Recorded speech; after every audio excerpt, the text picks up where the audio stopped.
오늘의 말씀은 마태복음 21장 31절 말씀입니다. 그 둘 중에 누가 아버지의 뜻대로 하였느냐? 이르되 둘째 아들이니이다. 예수께서 그들에게 이르시되 내가 진실로 너희에게 이르노니 세리들과 창녀들이 너희보다 먼저 하나님의 나라에 들어가리라. 아멘. 오늘은 마태복음 21장의 후반부의 내용을 살펴볼 건데요. 지난 시간에 21장 전반부에서 예수님께서 성전에서 말씀을 가르치는데 느닷없이 당시 유대의 종교 권력자들이 들이닥쳐서 말씀을 전하고 있는 예수님에게 당신이 이 성경을 가르칠 자격이 있느냐 이렇게 시비를 거는 장면을 소개해 드렸습니다. 사실 이 시비는 객관적인 거죠. 왜냐하면 오늘날도 그렇듯이 사람이 어떤 일을 할 때 전문성, 그 자격증을 반드시 가져야 돼요. 교사 자격증이 없는 사람이 교사가 될 수 없듯이 예수님 당시 유대 사회에서는 선생을 랍비라고 불렀는데 이 가르치는 랍비가 되려면 소종의 훈련을 받아야 돼요. 교육을. 그런데 예수님은 어디서도 그런 랍비의 교육을 받은 적이 없어요. 그러니까 그걸 알고 있는 유대교의 지도자들이 찾아와서 당신은 그런 훈련도 안 받고 자격도 없는 사람이 어떻게 성전에서 하나님 말씀을 가르칠 수 있느냐 이렇게 따지고 예수님에게 공격을 하는 이야기. 근데 이들의 의도는 사실은 옳고 그르냐 또 뭐 자격이 있느냐 없느냐 이걸 따지려고 하는 게 아니라 어떻게 하든지 예수님을 곤경에 빠뜨리고 예수님을 넘어뜨리기 위해서 그런 거죠. 이런 그 당시에 예수님 주변에서 예수님을 어떻게 하든지 넘어뜨리려고 하는 종교 지도자들의 행위를 보면서 제 마음속에 네 글자가 떠올랐어요. 소탐대실.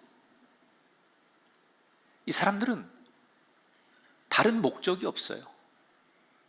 예수님을 이겨야 되겠다는 목적 하나 때문에 이런 시비도 걸고 뭐 자격이 있냐, 훈련을 받았느냐 이런 거 가지고 열심히 예수님을 괴롭히는 동안에 그들은 정작 정말 중요한 것을 잃고 있었어요. 그게 뭐예요? 하나님의 아들과 적이 되어서 결국 천국 시민이 될 자격을 스스로 점점 잃어가고 있는 거예요. 여러분, 세상에 아무리 억만장자가 된들 천국에 들어가지 못하면 무슨 소용이 있습니까? 사람들에게 엄청나게 존경을 받고 아니 수많은 인기와 환호를 받아도 천국에 가지 못하는 삶이면 무슨 의미가 있습니까? 명예를 얻고 건강을 얻고 내가 원하는 걸 이 세상에서 다 가지고 살았다 쳐요. 그런데 마지막에 하나님 앞에 인정받지 못해서 천국 시민이 되지 못하면 그게 무슨 의미가 있어요? 천국의 마지막에 들어가는 게 정말 중요한 거라면 이 종교 권력자들처럼 눈앞의 것에만 몰두하다 보니 자꾸 놓치는 거예요. 그래서 저는 오늘 예수님께서 이제 오늘 마태복음 21장 후반부면 불과 며칠 뒤에 이제 예루살렘에서 십자가를 지시잖아요. 시간적으로 따지면 더 이상은 이 유대인들에게 당시의 종교 권력자들에게 하나님의 나라에 대해서 가르칠 시간이 더 이상 없는 거예요. 그래서 이걸 알고 있는 예수님이 오늘 본문에서는 정말 마지막이라는 심정으로 더 이상 이들을 만나서 다음번에 하나님 나라에 대해서 하나님의 뜻을 전할 수 있는 시간이 물리적으로 없기 때문에 너무 간절한 마음으로 안타까운 심정으로 이 유대교의 종교 지도자들과 군중들에게 하나님의 나라에 대해서 아주 강력하고 마지막에 가장 알아듣기 쉬운 방법으로 천국을 설명하시는데 그게 비유예요. 천국은 우리가 현실적으로 지금 맞이할 수 없기 때문에, 우리가 경험하지 않고 눈으로 보지 않기 때문에 필요한 이야기, 다른 것을 비유해서 천국을 예수님이 설명을 많이 하시는데, 세 가지를 비유하십니다. 그래서 이게 너무 중요하기 때문에 제가 오늘 두 가지, 다음 주에 한 가지, 두 주에 걸쳐서 이 비유 설교를 할 거예요. 천국의 주인이신 예수님이 천국을 가려면 이런 사람이 돼야 한다라고 하는 얘기를 들어볼 필요가 있잖아요. 만약에 이 이야기가 김학중 목사의 이야기거나 어느 신학자의 이야기거나 어떤 우리가 그냥 인기 있는 사람의 이야기라고 하면 저 사람의 이야기야. 그리고 여러분이 그렇게 가치를 판단할 수 있지만, 천국의 주인이신 예수님이 천국 백성이 되려면, 천국 시민이 되려면 이런 자격을 갖춰야 돼 라는 얘기를 우리는 조금 객관적으로 들어볼 필요가 있지 않겠느냐. 그래서 오늘은 너무 선입관을 갖고 목사가 하는 얘기라고 생각하지 말고 예수님이 하신 얘기인데 천국 시민이 되려면 예수님이 이렇게 얘기하셨대, 이렇게 여러분이 한번 접근해 봤으면 좋겠다 생각합니다. 자, 예수님이 첫 번째 비유에서 28절에 천국을 이렇게 설명합니다. 어떤 사람에게 두 아들이 있는데 맏 아들에게 가서 이르되 오늘 포도원에 가서 일하라 하니. 자, 두 아들을 둔 아버지가 있었어요. 어느 날 큰 아들을 부르더니 오늘 포도원이 굉장히 바쁜 날이니까 너 포도원에 가서 일 좀 해라. 그랬더니 큰 아들이 너무 순종적으로 아버지한테 예의 바르게 예 아버지 그렇게 하겠습니다. 그리고 포도원에 간다는 거야. 아버지가 너무 흐뭇한 거예요. 역시 장남이라 달라. 아버지 말에 저렇게 순종하고 그렇게 하겠다고 하니까 너무 고마운 거예요. 그러니까 잠시 뒤 둘째 아들을 불러가지고 너도 오늘 포도원에 할 일이 많으니까 다른 데 가지 말고 형처럼 포도원에 가서 일 좀 해라. 아버지가 그랬어요. 그런데 이 둘째는 아직 철이 없는 건지 성향이 좀 다른 건지 아버지에게 반항하는 거예요. 아니 무슨 오늘 친구도 만나야 되고 오늘 할 일도 많은데 무슨 형은 형이지 뭘 나보고 포도원에 가서 일하라 그러냐고. 그러면서 툴툴거리고 아니 난 못해. 그리고 이 둘째는 아버지의 말을 거역하는 거예요. 아버지가 형에 비해서 자기 멋대로고 아버지 말을 순종하지 않은 둘째가 섭섭하긴 했지만 더 이상 어찌할 수 없으니까 그냥 그렇게 마무리가 돼요. 그게 아침에 있었던 일인데 한 점심쯤 돼서 이 아버지가 다른 일을 보다가 포도원을 나가서 쭉 둘러보는 거예요. 그런데 이때 이 아버지가 두 눈을 의심할 수밖에 없는 충격적인 광경을 목격하게 됩니다. 그게 뭐냐? 안 간다고 아버지한테 저항하고 반항하고 툴툴거리던 둘째가 세상에 포도원에 나와가지고 땀을 펄펄 흘리면서 일을 하고 있는 거예요. 그래서 옆에 있는 일꾼들에게 물어봤습니다. 얘들아 우리 둘째가 언제부터 나왔냐니까 아침 일찍부터 나와가지고 하루 종일 열심히 이렇게 일하는 거예요. 그러더라는 거예요. 그런데 더 놀라운 것은 첫째가 안 보이는 거예요. 그래서 일꾼들에게 물어봤습니다. 왜 우리 큰아들이 안 보이냐 그랬더니 오늘 안 왔는데요.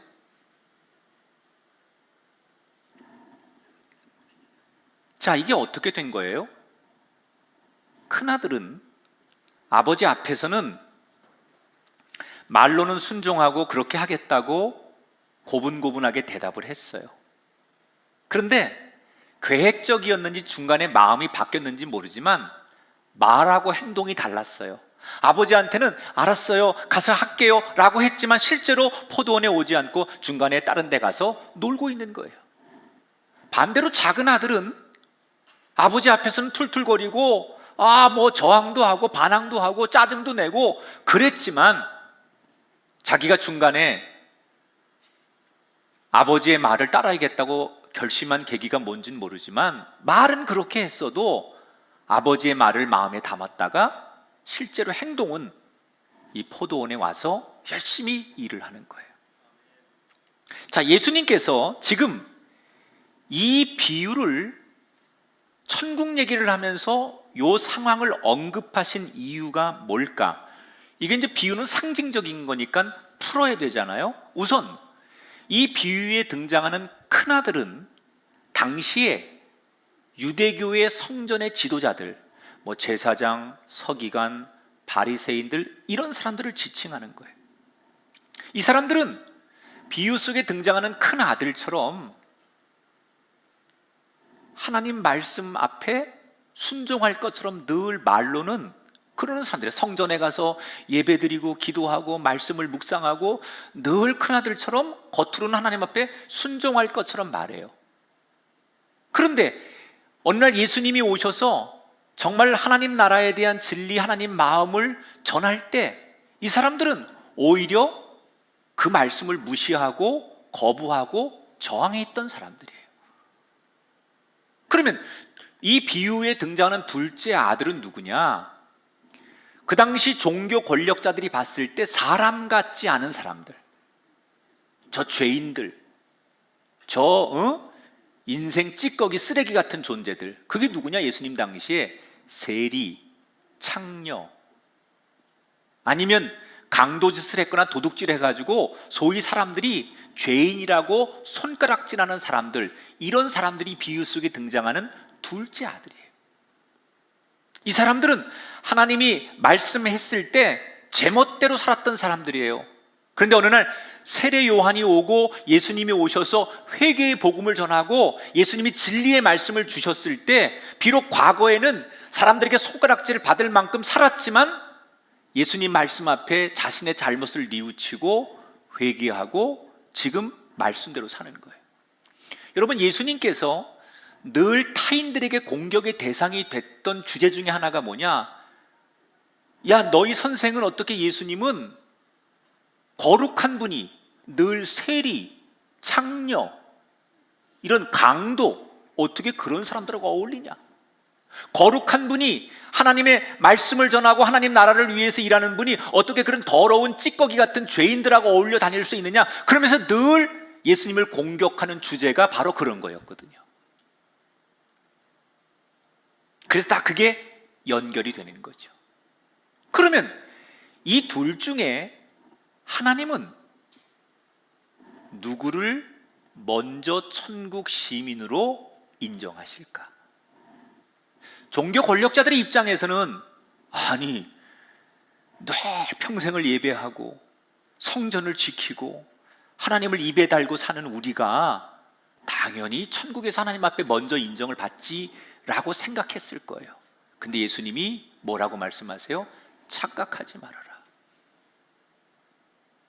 종교 권력자들에게 너희들이 하나님을 입에 담고 살고 늘 예배를 드리고 너희들이 늘 성경을 연구하고 기도하는 사람이고 율법을 지키는 사람이라고 천국에서 너희들이 먼저 1등 될 거라고 착각하지 말아라. 왜냐?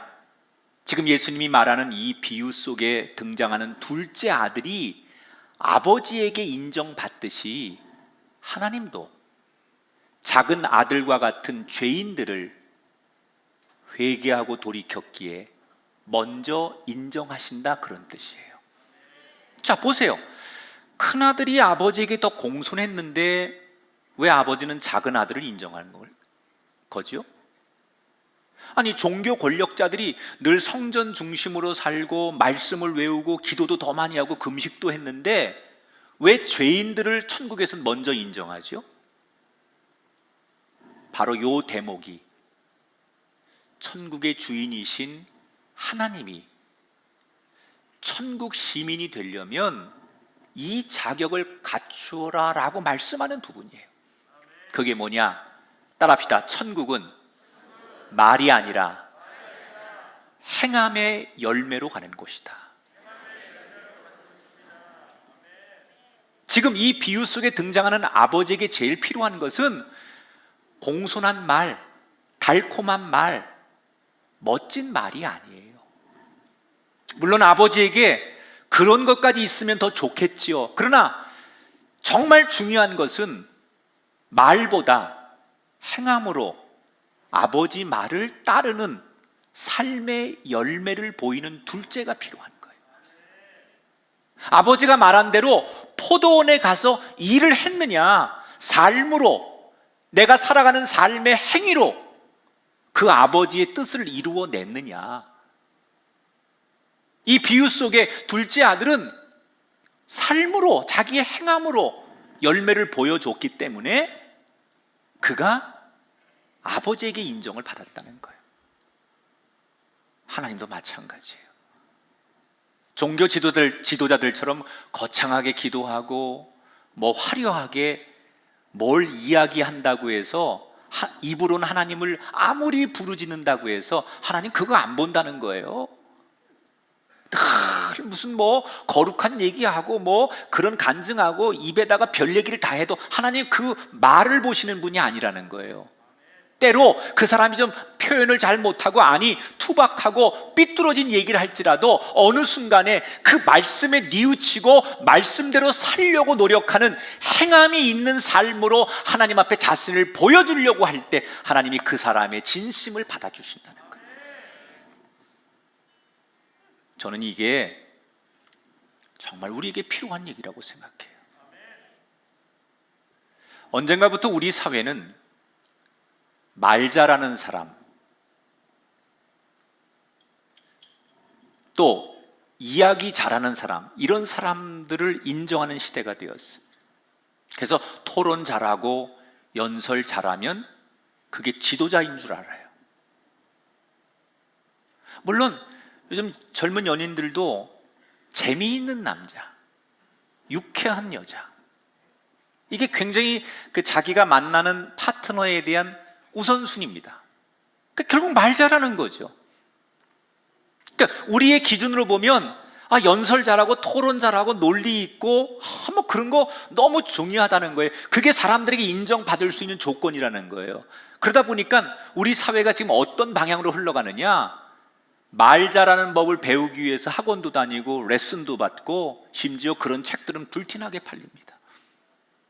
근데 보세요, 역사 속에 말보다 더 중요한 평가는 그 사람의 삶의 열매였어요. 어느 시대 어떤 인물도 말 배틀로 그 사람을 뽑는 게 아니에요. 끝에 가보면 그 사람이 어떤 행함으로 살았는지, 어떤 삶의 그 자국이 있는지 삶의 열매로 그 사람을 평가하는 거예요. 마틴 루터 킹 목사님이 지금도 미국 사람들에게 엄청나게 존경을 받는 분이에요. 굉장히 자랑스러워하는 미국 사람들의 그 자기의 대표적인 인물 중에 하나가 마틴 루터 킹인데, 그 유명한 연설이 있잖아요. 나에게는 꿈이 있습니다. 그 마틴 루터 킹 목사님이 이 연설문 때문에 미국 사람들이 좋아하는 거냐? 아니에요. 그렇게 멋있는 말을 하는 사람 너무 많아요. 그 말 이전에 비폭력 인권 운동이라는 자신의 삶을 몸소 열매로 보여줬기 때문에 그의 연설문까지 좋아하는 거지. 그가 말 잘하고 그가 무슨 해박하게 그 논리를 가졌기 때문에 마틴 루터 킹을 좋아하는 게 아니라 그렇게 살았기 때문에, 그런 행함으로 보여줬기 때문에 미국 사람들은 마틴 루터 킹을 존경하는 거예요. 지난 5월 24일 미국 텍사스에서 초등학교에 총기 난사 사건이 있었어요. 총 23명이 사망을 했는데 그 중에 19명이 어린 초등학교 학생들이에요. 미국이 발칵 뒤집혔어요. 여러분, 어떻게 우리로 말하면 초등학교에 가가지고 그 죄 없는 아이들을 총으로 쏴서 죽이는 이런 끔찍한 세상이 미국이에요. 이 엄청난 사건 앞에 온 미국의 언론이 다 들고 일어난 거예요. 지금 범인이 누구냐? 올해 18살 먹은 히스패닉계의 미국인인데, 이 사람이 어떤 사람이냐면 굉장히 어린 시절이 불우했어요. 가정 환경이, 엄마가 마약 중독자예요. 그래서 어릴 때 가정이라는 울타리, 엄마의 손길, 아빠의 손길로 터치를 못 받은 거예요. 여러분, 생명체도 이 꽃 하나도 물을 주고 거름을 주고 그래야 그걸 자라서 열매를 맺는 때가 있는 건데, 아이들도요, 그런 돌봄과 가정이라는 울타리에서 선생님이 줘야 할 때, 친구가 필요할 때, 이게 다 과정 있는 거거든요. 근데 이 사람은 엄마가 마약 중독자고 그러다 보니까 너무 불우한 환경에서 방치된 거예요. 그래서 애가 자존감이 낮아요. 소극적이에요. 자기 표현을 잘 못하다 보니 학교 다닐 때 말도 잘 못하고 수줍음도 타고 말을 더듬으니까 더더욱 아이들은 이 아이를 놀리고 왕따를 시켰던 것 같아요. 자라면서 늘 열등감 속에 괴롭힘을 당하고 자신은 루저 같은 인생이라는 생각을 가지고 참다가 그의 마음에 더 이상 참을 수 없는 분노가 그날 폭발한 거예요. 자, 이런 범인에 대한 스토리, 정황이 드러나자 사람들은 뭐 늘 하는 얘기예요. 미국이 지금이라도 총기를 규제해야 된다, 법적으로. 그러면서 또 전문가들은 나와서, 복지 전문가들은 그렇기 때문에 어릴 때부터 그 어린 사람들에게 이런 사고가 일어나기 전에 미연에 방지하기 위해서 거기다가 복지 정책이나 또 사람과 돈을 많이 투자해야 된다, 새로운 시스템을 만들어야 된다, 뭐 미국이 지금 난리가 난 거예요. 다양한 의견과 다양한 대안들이 나오는 게 사실인데, 단 하나, 누구도 이 18살 먹은 범인에 대해서 아무도 그의 행위에 대해서 동조하거나 그 범인의 정당성을 인정하는 사람이 하나도 없다는 거예요. 그가 비록 부모를 잘 못 만나고 불우한 가정 환경에서 또 사람들에게 왕따를 당하는 거, 이런 것들은 다 사람들이 알고 있지만, 그렇다고 그의 삶의 마지막으로 죄 없는 아이들과 많은 사람들을 총으로 쏴 죽이는 그의 삶의 행위를 보고 아무도 그의 일을 정당화하는 사람은 없어요. 인생은 결국 삶의 열매로 평가하는 거예요. 여러분, 하나님도 우리 과정 다 아세요. 하나님도 우리의 상황을 다 아세요. 그러나 내가 네 과정, 네 상황을 다 알지만 결국은 우리가 삶에서 보여준 믿음과 소망과 순종의 사랑의 열매를 보시고 우리가 천국 시민이 될 만한지를 판단하시는 거예요. 야고보 사도는 우리에게 이렇게 권면하죠. 말씀을 행하는 사람이 되십시오. 그저 듣기만 하여 자신을 속이는 사람이 되지 마십시오. 어쩌면 오늘 우리는 이 자격 앞에 나를 비춰보면 잎은 무성한데 정작 천국 시민이 되기 위해서 삶의 열매가 없는 우리는 아닌가. 말로는 평생을 우리가 주님 믿겠다고 말하고 순종하겠다고 말하면서도 사랑할게요라고 우리는 그렇게 고백은 하지만 정작 가정에서, 교회에서, 직장에서 내 삶으로 믿음과 순종과 사랑의 열매를 보여주지 못하는 사람, 교회에서만 좋은 신앙인이고 밖에 나가서는 내 삶으로, 행함으로 누구에게 열매를 드러내지 못하는 우리들이 아닌가. 여기서 예수님이 말하는 삶의 열매라는 것은 무슨 스타가 되고 엄청난 사람들에게 존경을 받는 그런 대단한 열매를 말하는 게 아니에요. 그런 풍성한 열매도 있겠지만 여러분, 길가에서 피는 작은 열매, 우리 집 그냥 뒷뜰에서 피는 작은 열매, 그런 열매가 우리에게 필요하다는 거예요.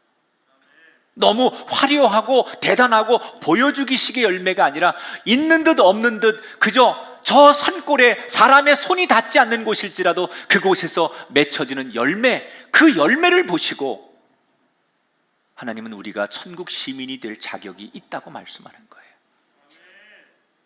우리 모두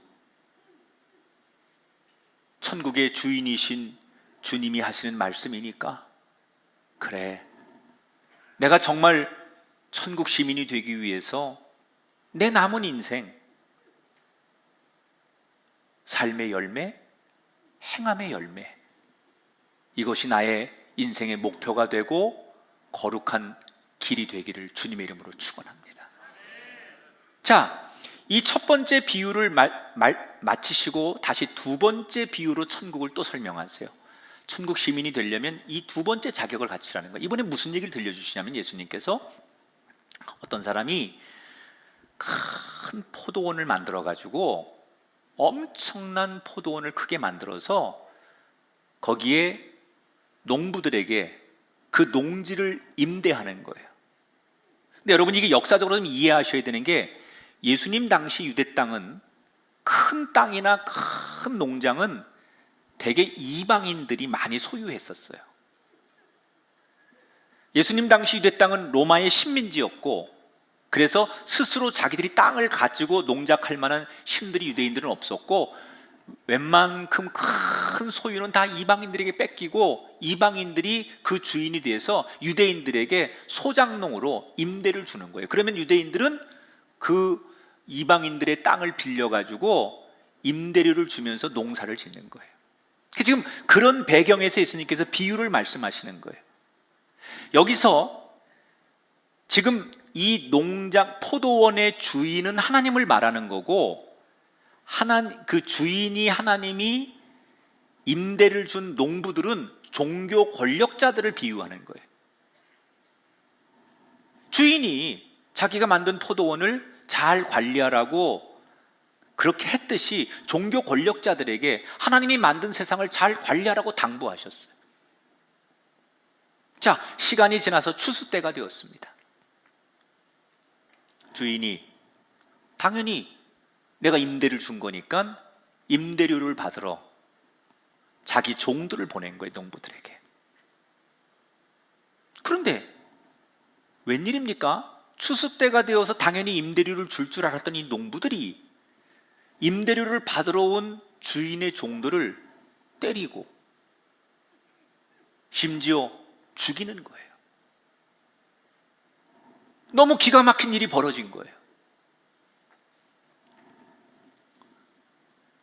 여러분, 고대 사회는요, 지금도 우리가 물론 이 현대 사회가 법이 굉장히 엄격하고 디테일하지만, 고대 사회는 법이라는 게 더 무서웠습니다. 고대 사회에서는 내야 될 것을 안 내고 당연한 의무를 하지 않을 때 그걸 반란으로 취급합니다. 반란이 일어나면요, 이건 용서가 안 되는 법이에요. 그러니까 지금 농부들이 자기들이 내야 될 의무를 주인에게, 주인이 보낸 종을 때리거나 죽였다는 건 이건 반란을 일으킨 거기 때문에요, 이건 용서도 되지 않고 무참하게 징계를 당하는 게 당시의 법이. 그러면 이 주인의 입장에서 상식적으로 어떻게 해야 돼요? 이것들 봐라. 그리고 무자비하게 진압을 하는 거예요, 반란은. 그럴 줄 알았어요. 그런데 이 주인 보세요. 반란을 일으킨 농부들에게 진압을 하는 대신에 인내하고 다시 기회를 주는 거예요, 농부들에게. 그래서 또 다른 종들을 보냈어요. 여러분, 요 대목에서 한 템포 쉬고, 이게 바로 하나님을 표현하는 거 아닙니까? 우리가 그동안 하나님을 얼마나 많이 무시합니까? 우리가 하나님을 업신여기고 하나님을 무시하고, 하나님이 보낸 선지자들, 하나님이 보낸 예언자들, 하나님이 보낸 주의 종들, 하나님이 보낸 수없는 역사에 하나님이 보낸 메신저들을 우리는 다 업신여기고 무시하고 때로는 순교로 죽이고, 그게 인간의 행위예요. 그런 인류가 하나님 앞에 심판받아도 할 말이 없지요. 그런데 하나님은 반란을 일으킨 우리들에게 진압하지 않으시고 인내하세요. 참으세요. 그래서 또 기회를 주는 거예요. 그러니까 지금 이 비유는 예수님께서 하나님의 마음을 너무나 섬세하게, 하나님이 어떤 분인가를 이 비유 속에서 잘 담아내고 있는 거예요. 자, 그러면 이 비유 속에 등장하는 농부들은 뭘 해야 됩니까? 이제라도 주인이 다시 기회를 줬으니까 자기들이 내야 될 건 내고 잘못을 인정하고 시인해야죠. 그런데 이 농부들 보십시오. 새로 보낸 종들을 무참히 죽여버립니다. 자, 이쯤 되면 주인은 화가 머리 끝까지 나야 되는 거고, 이건 더 이상의 자비는 없어야 돼요. 단호하게 진압해야 됩니다. 그런데 이 주인 보세요. 또 인내합니다. 그리고 이번에는 급기야 누구를 보내느냐? 자기 아들을 보내요. 예수님을 의미하는 거예요. 주인 생각에, 야, 내가 다른 사람들을 아무리 보내도 메시아, 예언자를 보내고 선지자를 보내고 내가 세운 종들을 보내도 다 무시하니까 내 아들을 보내면 내 아들만큼은 잘 대우하고 내 마음을 받아주겠지.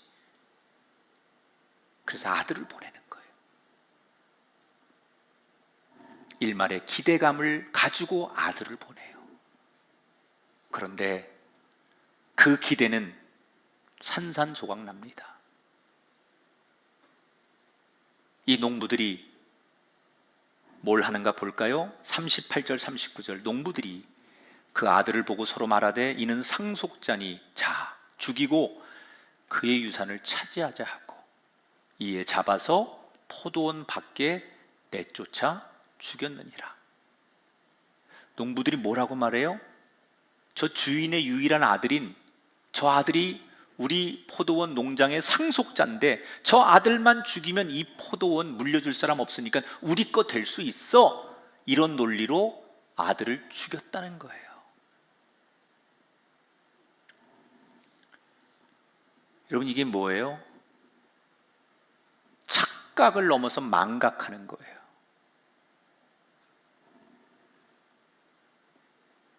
완전히 망각하는 거예요. 자기들이 이 포도원에서 농사를 짓고 그 땅을 관리하다 보니 원래 주인이 자기들에게 이 포도원을 맡긴 것을 잊어버리고 그 땅의 원래 주인이 자기들이라고 점점점 현실적으로 착각하는 거예요. 그러면서 유일한 마지막 걸림돌인 저 주인의 아들만 죽이면 완벽하게 우리께 될 수 있다는 자기들의 논리, 자기들의 생각, 자기들의 착각으로 거리낌 없이 주인의 아들을 죽여버리는 거예요. 자, 주인의 한계가 왔습니다. 아무리 좋은 주인이라도 사랑하는 내 아들을 죽인 이 사람들을 더 이상은 용서할 수 없어요. 그래서 이 주인이 드디어 이들을 어떻게 달아요? 한 단어, 심판하는 거예요. 심판은요, 있는 그대로 하는 거예요.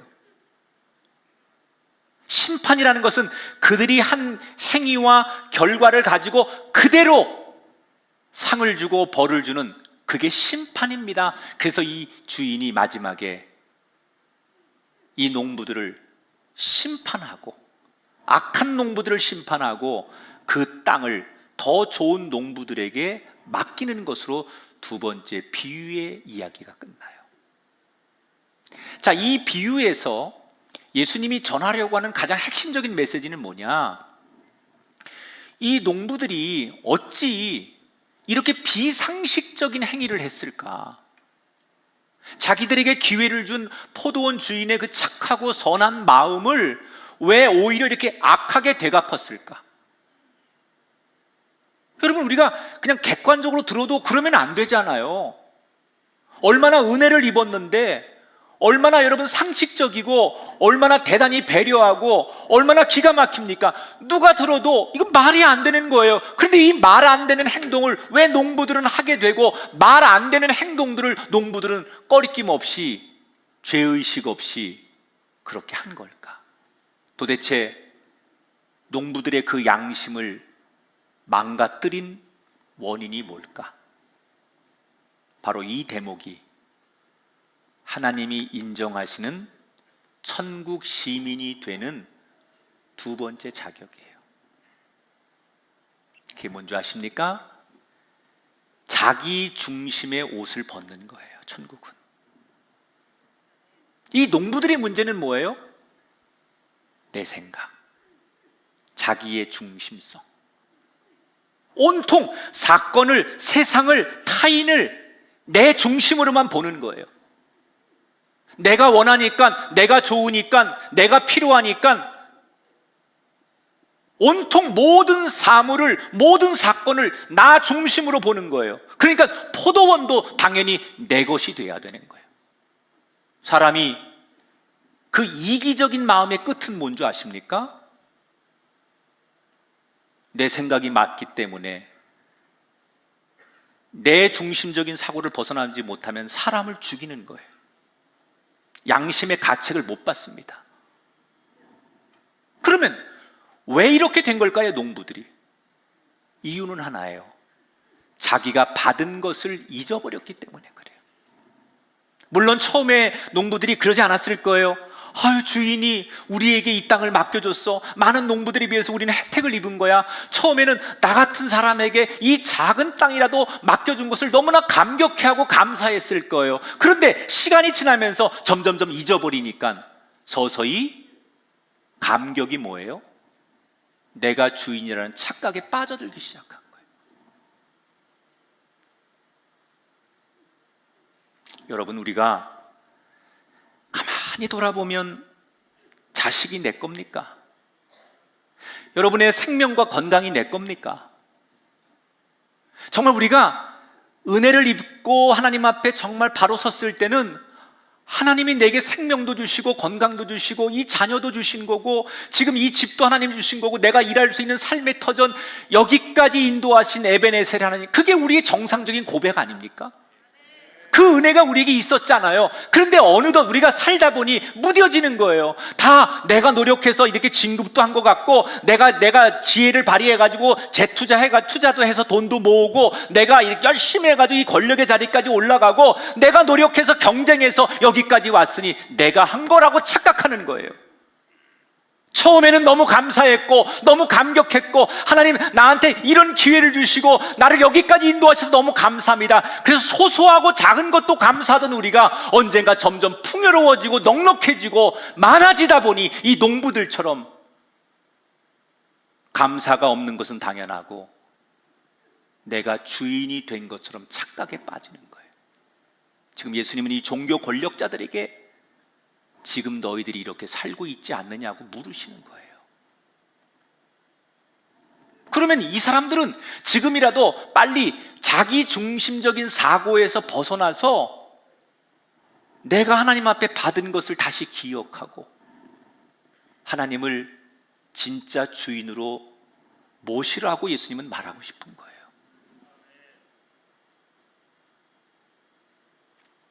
그런데 여러분, 이게 참 어렵습니다.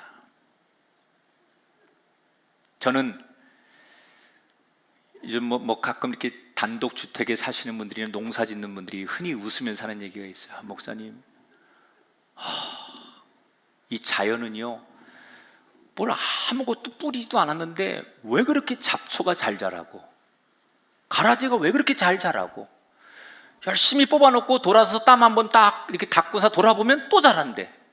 자기는 거기다가 무슨 잡초나 가라지나 뭐 이걸 풀을 심은 적이 없는데 그렇게 지가 알아서 자란대.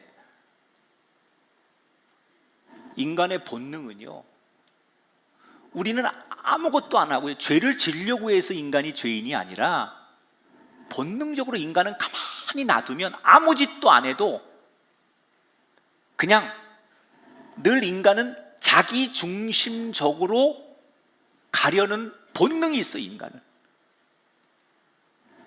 여러분, 오늘도 우리 애기 그 축복기도 했지만 보세요. 애기들이 얼마나 자기중심적이에요.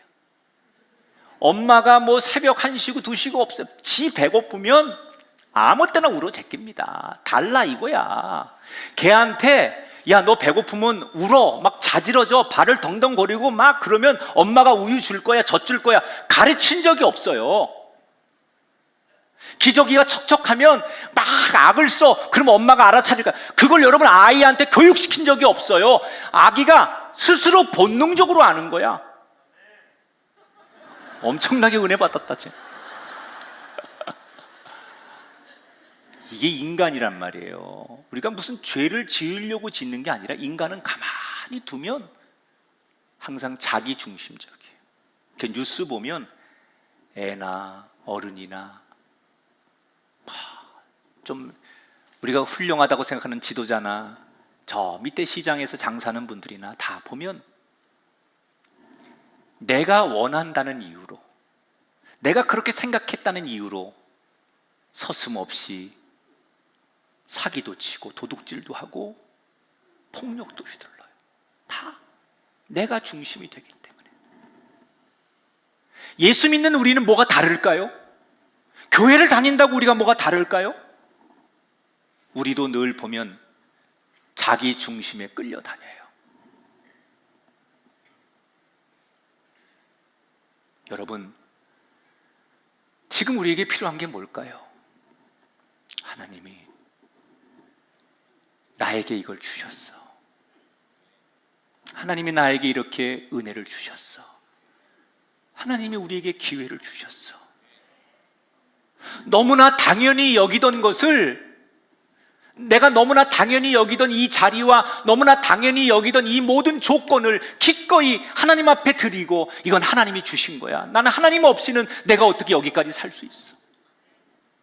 이렇게 하나님의 은혜를 망각하지 않고 다시 본능을 이겨서 그 하나님이 주신 은혜를 기억하고 따르는 것, 그럴 때 우리가 하나님께 인정받고 천국 시민이 되는 줄 믿습니다. 잘 보면 이 청소년기도 두 가지가 있는 것 같아요. 그냥 사춘기가 있고요, 이 사춘기 중에서도 완전히 대안이 없는 애들을 중2병이라고 그래요. 중2 정도 되면, 중2병이라고 하면요, 이거는요, 부모도 없고 선생님도 없고 친구도 없고 목사님도 없어요. 이 터널에 갇히면 애들이 자기밖에 없어요. 그때는 자기 생각, 자기 판단, 자기 가치. 그래서 부모가 뭐라 그래도 저항하고, 선생님이 뭐라 해도 우스운 거고, 친구도 뭐 필요 없는 거고, 목사님도 필요 없어요. 그때는 중이라는 터널에 들어가면 빨리 그 터널을 나오는 수밖에 없는데 기다려야 돼. 근데 저는 요즘 한국 교회나 우리 성도들 보면 중2 터널에 신앙인들이 너무 많은 것 같아요. 여러분들 훌륭하고 전문성도 있고 똑똑하고 좋아요. 조심하셔야 될 건 내 얘기가 다 맞는 게 아니에요. 내 판단이 다 옳은 게 아니에요.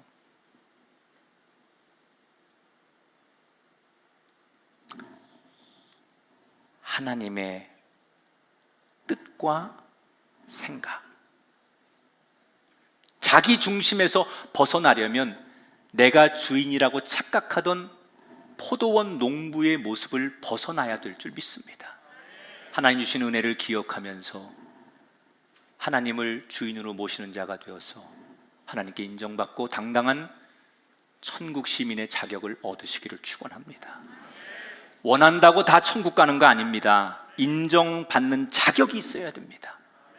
오늘 예수님은 우리에게 이 비유를 통해서 천국 시민이 되려면 그냥 원한다고 가겠다고 가지는 게 아니다. 너희의 가치가 아니라 천국에 걸맞는 자격을 갖추려면 이렇게 살아라. 사랑의 열매를 행함으로 맺어라. 하나님을 주인으로 인정하라. 이 은혜를 기억하며 우리 당당하게 정말 천국 시민이 되는데 이 자격을 얻어내고 그 천국에 함께 거하는 거룩한 하나님의 백성들이 되시기를 주님의 이름으로 축원합니다. 우리 영상을 함께 만나보겠습니다.